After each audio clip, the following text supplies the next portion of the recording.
नमस्कार,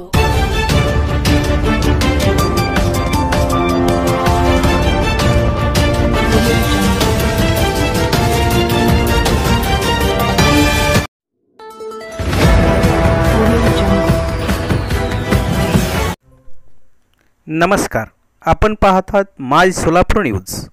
कवठाळी तालुका उत्तर सोलापूर येथील हेमा अंधारे यांनी आपल्या घरी इको फ्रेंडली गणेश मूर्तीची स्थापना केली आहे। त्यानिमित्ताने आकर्षक व नयनरम्य अशा केलेल्या डेकोरेशनमुळे अक्षरशः गणेश भक्तांच्या डोळ्यांचे पारणे भेटले आहे। स्पेशल रिपोर्ट माय सोलापूर न्यूज।